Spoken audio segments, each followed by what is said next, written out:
इस कार्यक्रम में उपस्थित विभिन्न राज्यों के राज्यपाल श्री, अलग अलग राज्यों में मौजूद मुख्यमंत्री साथी,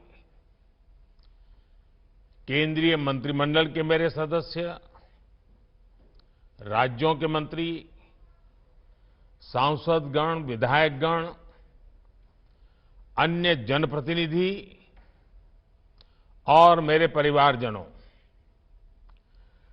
देश में आधुनिक कनेक्टिविटी के विस्तार का ये अभूतपूर्व अवसर है। इंफ्रास्ट्रक्चर विकास की ये स्पीड और स्केल 140 करोड़ भारतीयों की आकांक्षाओं से बिल्कुल मैच कर रही है। और यही तो आज का भारत चाहता है। यही तो नए भारत के युवाओं, उद्यमियों, महिलाओं, प्रोफेशनल्स, कारोबारियों, नौकरी पेशा से जुड़े लोगों की एस्पिरेशंस है। आज एक साथ 9 वंदे भारत ट्रेन की शुरुआत होना भी इसी का उदाहरण है। आज एक साथ राजस्थान, गुजरात, बिहार, झारखंड, पश्चिम बंगाल, उड़ीसा, तमिलनाडु, आंध्र प्रदेश, तेलंगाना, कर्नाटका और केरला के लोगों को वंदे भारत एक्सप्रेस की सुविधा मिली है। आज जिन ट्रेनों को शुरू किया गया है, वे पहले की तुलना में ज्यादा आधुनिक और आरामदायक है। ये वंदे भारत ट्रेनें नए भारत के नए जोश, नए उत्साह और नई उमंग का प्रतीक है। मुझे इस बात की भी खुशी है कि वंदे भारत का क्रेज लगातार बढ़ रहा है। इससे अब तक 1,11,00,000 से ज्यादा यात्री सफर कर चुके हैं और ये संख्या दिनों दिन बढ़ती जा रही है।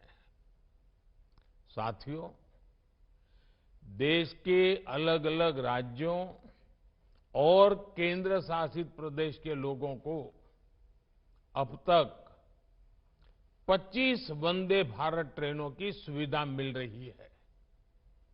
अब इसमें 9 और वंदे भारत एक्सप्रेस जुड़ जाएगी। वो दिन दूर नहीं जब वंदे भारत देश के हर हिस्से को कनेक्ट करेगी। मुझे खुशी है कि वंदे भारत एक्सप्रेस अपने उद्देश्य को बखूबी पूरा कर रही है। ये ट्रेन उन लोगों के लिए बहुत महत्वपूर्ण हो गई है जो सफर का समय कम से कम रखना चाहते हैं। ये ट्रेन उन लोगों की बहुत बड़ी जरूरत बन गई है जो दूसरे शहर में कुछ घंटों का काम खत्म करके उसी दिन लौट आना चाहते हैं।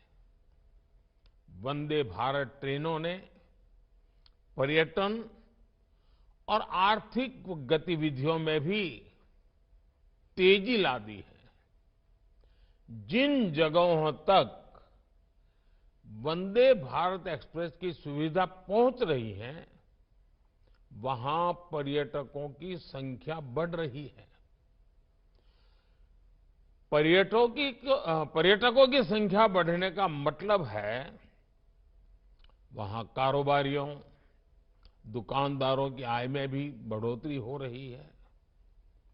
इससे वहां रोजगार के नए अवसर भी तैयार हो रहे हैं। मेरे परिवारजनों, भारत में आज जो उत्साह और आत्मविश्वास का वातावरण बना है, वैसा पिछले कई दशकों में नहीं बना था। आज हर भारतवासी अपने नए भारत की उपलब्धियों से गौरवान्वित है। चंद्रयान-3 की सफलता ने सामान्य मानवी की उम्मीदों को आसमान पर पहुंचा दिया है। आदित्य L1 की लॉन्चिंग ने हौसला दिया है कि अगर इरादा मजबूत हो तो कठिन से कठिन लक्ष्य को भी हासिल किया जा सकता है।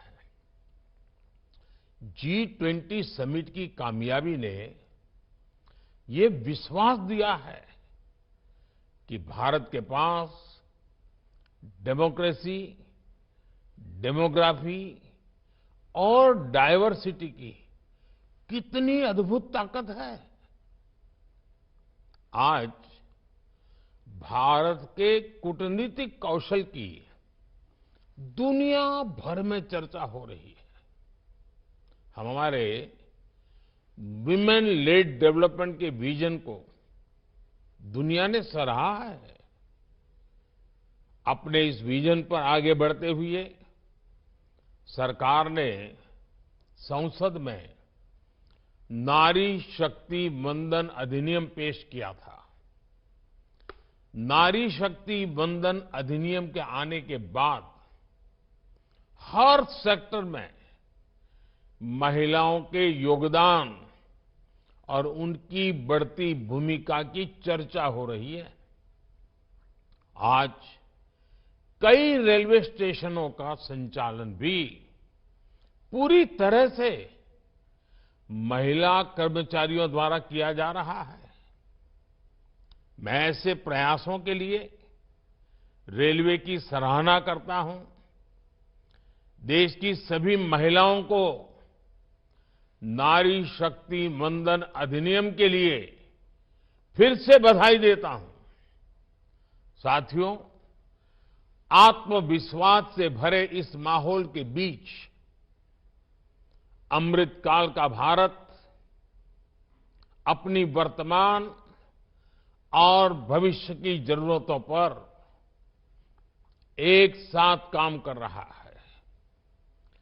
इंफ्रास्ट्रक्चर की प्लानिंग से लेकर एग्जीक्यूशन तक में हर स्टेक होल्डर में तालमेल रहे, इसके लिए पीएम